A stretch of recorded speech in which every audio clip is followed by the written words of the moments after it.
दोस्तों, सबसे पहले सबको जय श्री राम। तो आज बात करेंगे बैलन डोर 2024 की। मेरे हिसाब से टॉप पिक्स 4 या 5 प्लेयर कौन होने वाले हैं इस बैलन डोर इस साल जीतने वाले। तो आपको पता है कि सारे जो इंटरनेशनल टूर्नामेंट्स हैं ख़त्म हो चुके हैं। इंटरनेशनल फिक्सचर यूरोज़ ख़त्म हो चुका है, कोपा अमेरिका ख़त्म हो चुका है। यूरोज़ में आपको पता है कि स्पेन ने बहुत तगड़ा जीता और कोपा अमेरिका में अर्जेंटीना जीता। तो सब इंटरनेशनल फिक्सचर ख़त्म हो चुके हैं और डोमेस्टिक पहले ही ख़त्म हो चुके थे, जो भी लीग्स वगैरह थी। तो अब ये राइट टाइम है कि बैलन डोर किसको दिया जाए। मेरे हिसाब से इस इंटरनेशनल इवेंट से, जो कोपा अमेरिका और यूरो जो हुआ था, तब मैंने अपने दिमाग में सोचा कि ये वाले लिस्ट होंगे। अब जब ये इंटरनेशनल इवेंट्स ख़त्म हो चुके हैं, यूरोज़ और ये कोपा अमेरिका, तो अलग लिस्ट बन गई है मेरी। तो सबसे पहले मेरी पहली चॉइस रहेगी मेरे अपने फेवरेट, मेरे रॉड्री, जो सेंट्रल डिफेंसिव मिडफील्डर की तरह खेलते हैं। स्पेन के लिए डीएम खेलते हैं और मैनचेस्टर सिटी के लिए भी सेम पोजीशन में खेलते हैं। बहुत तगड़ा रहा उनका ये वाला साल।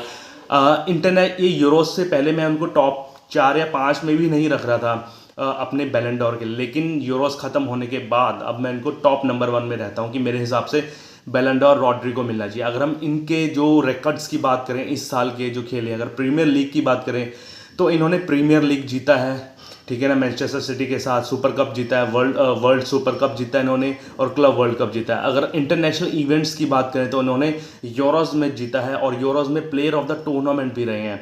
अगर डोमेस्टिक में बात करें तो प्रीमियर लीग में इन्होंने 34 मैचों में से 8 मैचों में गोल किए हैं और 9 असिस्ट दिए हैं। और चैंपियंस लीग की बात करें तो 8 मैच में से 1 गोल किया है और 3 जो है आपको असिस्ट दिए हैं चैंपियंस लीग में। अगर हम कहोगे ना कि यार ये इनको नहीं मिलना चाहिए क्योंकि इनकी परफॉर्मेंस गोल के हिसाब से, असिस्ट के हिसाब से कम है, उतनी लेवल की नहीं है जितनी होनी चाहिए, लेकिन भाई ये जो बैलन डोर है ना, अब वैसे नहीं दिया जाता कि किसके कितने गोल हैं, कितने असिस्ट हैं ज़्यादा।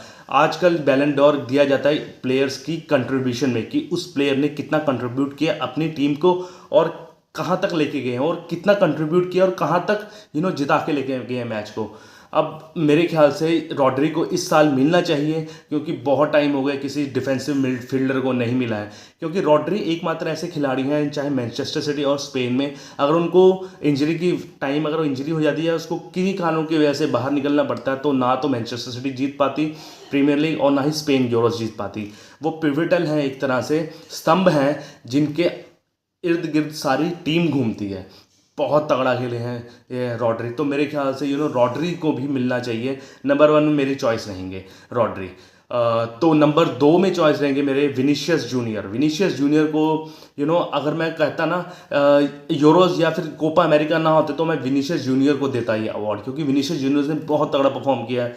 डोमेस्टिक वाइज बहुत तगड़ा उन्होंने परफॉर्म किया है। स्पेन में अपनी ला लीगा में उन्होंने ला लीगा ट्रॉफी जीती है, ठीक है, सुपर कप जीता है अपना, उन्होंने चैंपियंस ट्रॉफी जीती है, चैंपियंस लीग जीती है इन्होंने, और चैंपियंस लीग में भी क्लच मोमेंट्स में उन्होंने गोल किए। अगर हम फाइनल में बात करें, डॉर्टमुंड के खिलाफ उनका गोल था। सेमीफाइनल में बात करी जाए, बायर्न म्यूनिख के खिलाफ उनके ब्रेस थे, 2 गोल थे, और मैनचेस्टर सिटी के खिलाफ क्वार्टर फाइनल में भी मेरे ख्याल से एक गोल था उनके खिलाफ। तो विनीशियस जूनियर बहुत तगड़ा प्रॉस्पेक्ट लग रहे थे, लेकिन जो उनका इंटरनेशनल जो हुआ है कोपा अमेरिका में उनका खास प्रदर्शन नहीं रहा। उनको एक रेड कार्ड भी मिल गया जिसकी वजह से वो मैच नहीं खेल पाए, और उनका प्रदर्शन भी खासा अच्छा नहीं रहा। 3 मैचों में 2 गोल किए उन्होंने, 1 असिस्ट दिया है।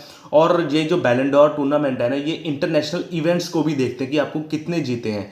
तभी मैं बात कर रहा हूँ, रॉड्री नंबर 1 पर लग रहे हैं मुझे, तो विनीशियस जूनियर नंबर 2 पर लग रहे हैं। उनका सिर्फ एक नेगेटिव पॉइंट है कि वो कोपा अमेरिका नहीं जीत पाए, अपना इंटरनेशनली इवेंट्स ज़्यादा कुछ कर नहीं पाए। वो थोड़ा सा गर्मी ज़्यादा, पसीना आ रहा है, तो इंटरनेशनल इवेंट्स नहीं कर पाए वो, ये क्या बोलते हैं आपके विनीशियस जूनियर।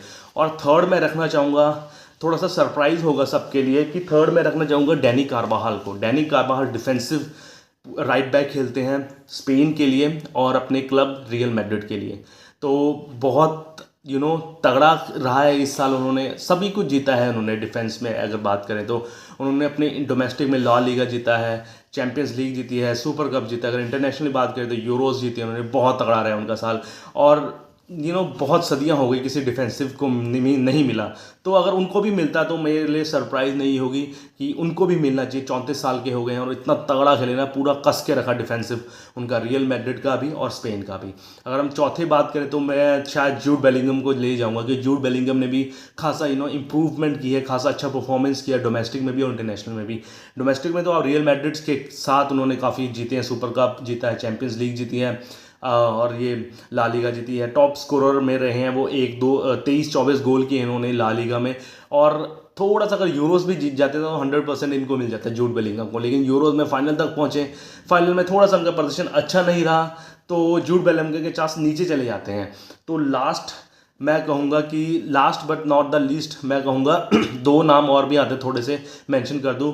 लुटारो मार्टिनेज का आता है। लुटारो मार्टिनेज ने सब कुछ जीता है अपने लिए, क्लब में एसी मिलान के लिए सीरिया ए जीता है इन्होंने, सबसे ज़्यादा गोल किए हैं वो, प्लेयर ऑफ द टूर्नामेंट ले रहे हैं उस सीरिया ई के। अगर हम इंटरनेशनली बात करते तो लुटारो मार्टिनेज ने सबसे ज़्यादा गोल किए हैं, 6 मैचों में 5 गोल किए, कोपा अमेरिका में अर्जेंटीना के साथ कोपा अमेरिका जीता है, सब कुछ जीता है। लेकिन उनकी पब्लिसिटी या पीआर टीम कुछ ऐसी नहीं है कि उनको जिता पाए वो क्या बोलते हैं इनको, बैलन डोर। थोड़ा सा पीआर उनके लिए कम कह सकते हैं लुटारो मार्टिनेज के लिए, फील होता है। लेकिन साउथ अमेरिका की टीम को एक तरह से मिलना चाहिए अर्जेंटीना के लिए। मेसी के अलावा लुटारो मार्टिनेज ने बहुत ही तगड़ा परफॉर्मेंस दिया है इस साल तो। और last but not the least Toni Kroos. भाई अगर टोनी क्रूज जर्मन ये यूरोज जीत जाती तो मैं क्या सभी दुनिया यूरोज ये जो है ना बैलन डोर टोनी क्रूज को जीती, क्योंकि टोनी क्रूज का इतना तगड़ा रहा है रियल मैड्रिड के लिए। स्तंभ रहे हैं एक तरह से रियल मैड्रिड के लिए। आप कहेंगे इतना तगड़ा खेले, मात्र 32-33 साल में रिटायर होना, और वो भी इतने क्रच मोमेंट में। आपको पता है ना वो विनीशियस जूनियर का पास जो दिया था टोनी क्रूज ने चैंपियंस लीग में, ऐसे ऐसे हाथ करते करते। तो टोनी क्रूज भी मेंशनेबल होंगे अगर वो जीत जाते ना यूरोस जर्मन, तो टोनी क्रूज को ये मिलता, क्योंकि उन्होंने सब कुछ जीता है रियल मैड्रिड के लिए, चैंपियंस लीग जीती है, सुपर कप जीता है और आपका ला लीगा टाइटल जीता है। लेकिन इंटरनेशनली अच्छा परफॉर्मेंस नहीं कर पाए वो, यूरोज में उनका अच्छा परफॉर्मेंस नहीं रहा है। बस एक इंटरनेशनल इवेंट्स की वजह से उनको यूरो नहीं दिया, बैलन डोर नहीं दिया जा सकता। तो मेरे टॉप पिक्स यही रहेंगे। और मेरे अगर दो टॉप में कहूँ तो एक तो मैं रॉड्रिगो कहूँगा, एक डैनी कार्वाहाल को। इनको मिलना चाहिए, बहुत हो चुका मिडफील्डर और अटैकर्स को बैलन डोर मिला। इस बार सीडीएम को मिले, सेंटर डिफेंसिव मिडफील्डर रॉड्रिगो मिले, या फिर डैनी कार्वाहाल को। इनमें दो मैं चाहूँगा कि दोनों को मिले। दोनों स्पेनिश हैं और दोनों को मिले ये। तो आप नीचे कमेंट करो किस किस को मिलना चाहिए बैलन डोर। तब तक के लिए मेरे चैनल को लाइक सब्सक्राइब कीजिए, कुछ कमी हो तो बताइए, और सबको जय श्री राम। Okay bye.